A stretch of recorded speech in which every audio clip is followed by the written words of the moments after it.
Hi, I'm Wayne Tuttle. These are the Superstition Mountains, and this is another episode of Chasing Legends.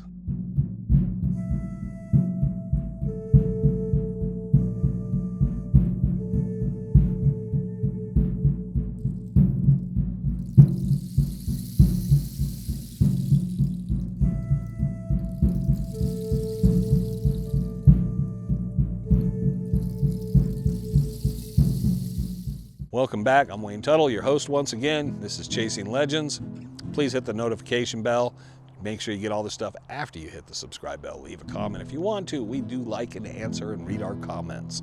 Go to the About section. T-shirts, Dutch Hunter Rendezvous, Legends, Superstition Mountains, black, gray, long sleeve, short sleeve, coffee cups, hats. We got everything. So let's get into today's episode. We're winding up. It's going to be a Halloween evening, right? Woo! So this should be coming out October 31st, right on Halloween night afternoon. So very cool. And this coming weekend will be the rendezvous, the 4th, 5th, and 6th of November. Our big guest speaker on Saturday night will be Jesse James Feldman, talking about the Trail of the Dutchman. So we got lots packed for you and all. So please come on out. The amphitheater's clean. Everything looks good. We're set. We're ready to go. The weather looks like it's going to be beautiful and great. Today's awesome, man. We're in the 70s, a little bit of cloud cover. So here we go to wrap up our October. And I don't know how much we could do this over the years, but people have always asked for it, so I wanted to do a little of this, kind of take us down that path. The last odd story I can think of. Guy named Cody gets a hold of me, and this is probably in the early 90s. Could be 91, 92, 93, 94. He got a hold of me, and I think he was from Mesa.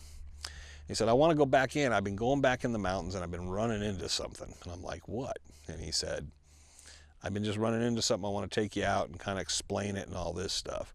Now, I'd met him a couple times. I can't remember whether it was work-related or something. And I was like, okay, we'll go out and go hiking.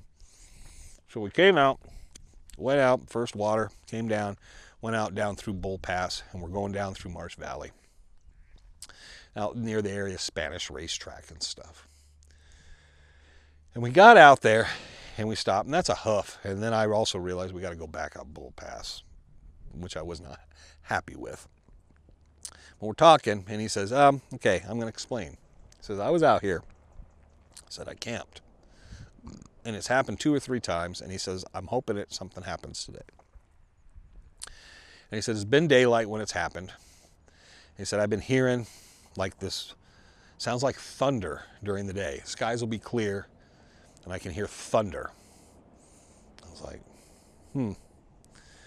I know kind of what that is, because obviously we're in a 3 caldera old volcano. Remember, this was super volcanoes 10, 20, 30 million years ago.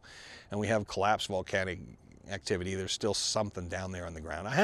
You don't hear it as much as I did when I was a kid. Still in the 70s and the 80s you would hear it, but it kind of faded off. I don't think it's been so long since I've heard anything out here, and I've spent so much time. The whole time we filmed, I don't think we ever heard, well, I always called the booms, but what it is, it feels like if you hear thunder, but instead of hearing it up in the air, you heard it in the ground, and you kind of realize I'm hearing thunder, but it's sounding like it's underground, not above the earth. That's what it sounds like. So it's this rumbling, and I call it the booms, because it's boom. So traditionally, we have, and people have different names for it, but I always called it the booms, and it's like a thunder under the ground, okay? So you get the aspect of it. If you hear it, you can't mistake it because it kind of disorients you. It sounds like it comes from everywhere and down here, but not up there. It doesn't echo. You just feel it rumble. So very much like thunder. And he was describing it, and I said, I think that's the volcanic activity in the ground. He said, well, I'd hear it, and it was almost rhythmic. I'd hear several, and I was like, that's odd, because I don't think I've ever heard something rhythmic from it. And he said he thought it was weird too, but he said the other thing was, I was sitting there in camp, and every time following those noises, I'd hear this thing that sounded like fireworks, and it'd be kind of like that, but there was no boom. He said I could hear it, and it would just go through the air like it went by me. And he said, I never saw anything, did not see anything in the air.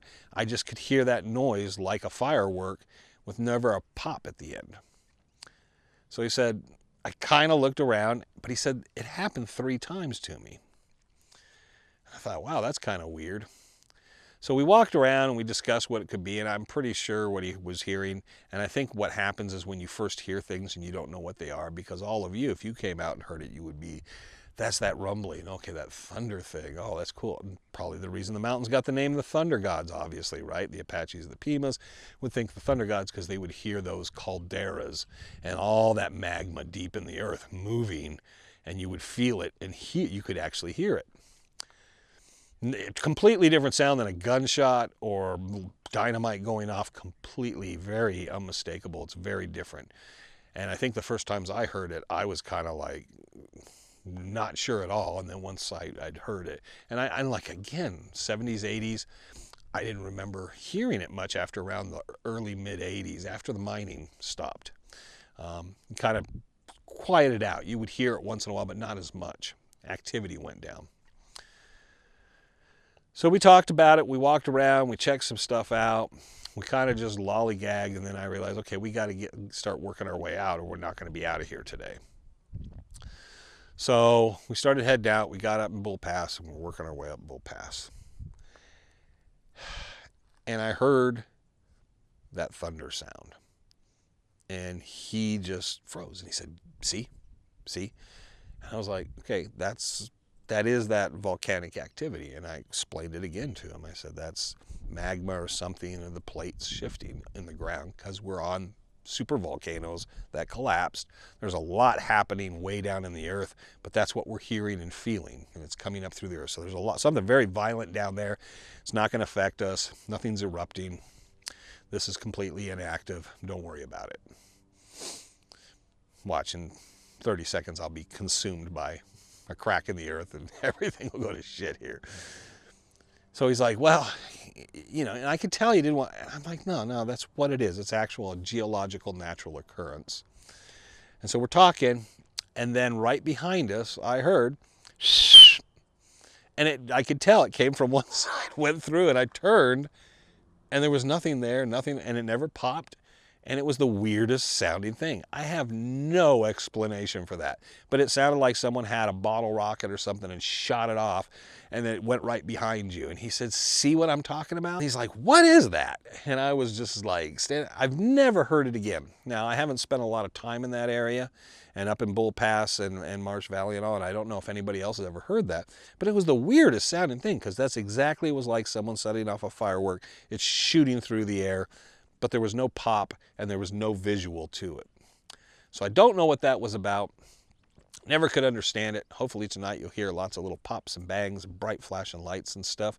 Cody also had another story, but he took pictures, but you couldn't see it in the pictures. He said he saw floating globes. Like, he said they looked like little balloons of light, and he would see them move around the mountains, and he said they moved like they had intelligence. And but he was into UFOs and stuff, which I wasn't. So I told him where were they, and we talked about it, and I went out there on my own in that area and never saw anything. So I'm not sure what he thinks he saw or whatever. He had pictures, and it was kind of like the Henry Burns type thing.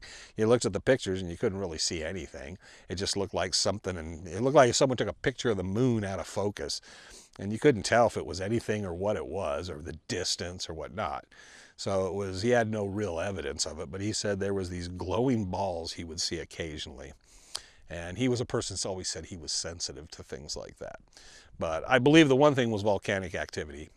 Whatever was shooting through the air, I have no idea what that was. It couldn't have been a bird or something, because it was too sharp and loud. It was super, and it was like, you know, supersonic fast. It was literally, you heard it and then you heard it there, and it just kept, and it didn't die. It just, you could tell it was just going off in the distance. So whatever it was came through. It was just making that one noise, and it just came through by you. But and the glowing balls of light, I don't know. If you have glowing balls of light and you have pictures of them, please send them to us. I don't know if you can in the comments, but you can go to our website and surely contact us there with your glowing balls of light. If you hear a noise that sounds like shh, and going through the mountains, if you get audio of that. I'd love to, because that would be really cool to have audio evidence of that it still happens, because I've never heard of it there and then since of ever happening. And if you hear that thunder rumbling in the earth, just remember it's just the earth settling itself, and you're not about to be consumed. Even though there is the story of the woman on the main mountain who said she told Tom Collenborn she found a crack, and this weird crack, and she could look down and she could see magma, actually lava, still moving around very, very deep down in it.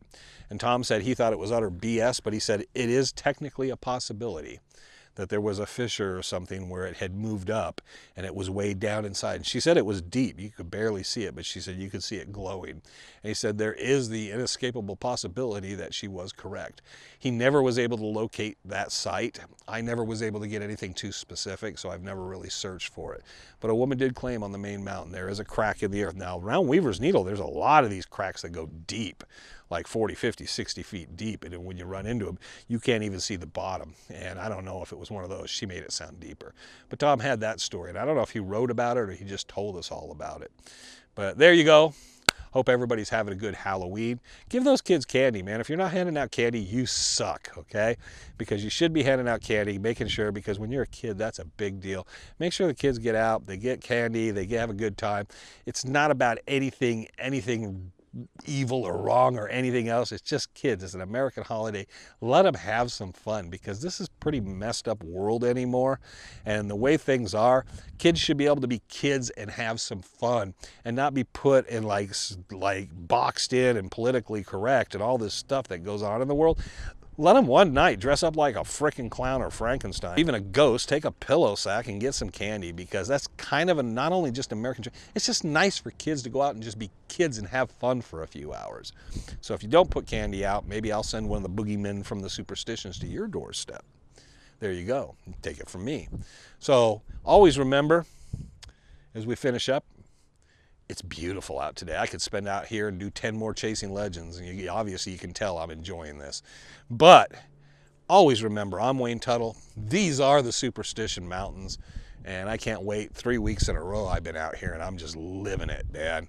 And I wish you could be here, but it's just too bad you're not. All right? Enjoy yourselves. Take care. Have a happy Halloween. Hope to see you at the rendezvous this weekend. Until the next time, this was Chasing Legends. Take care.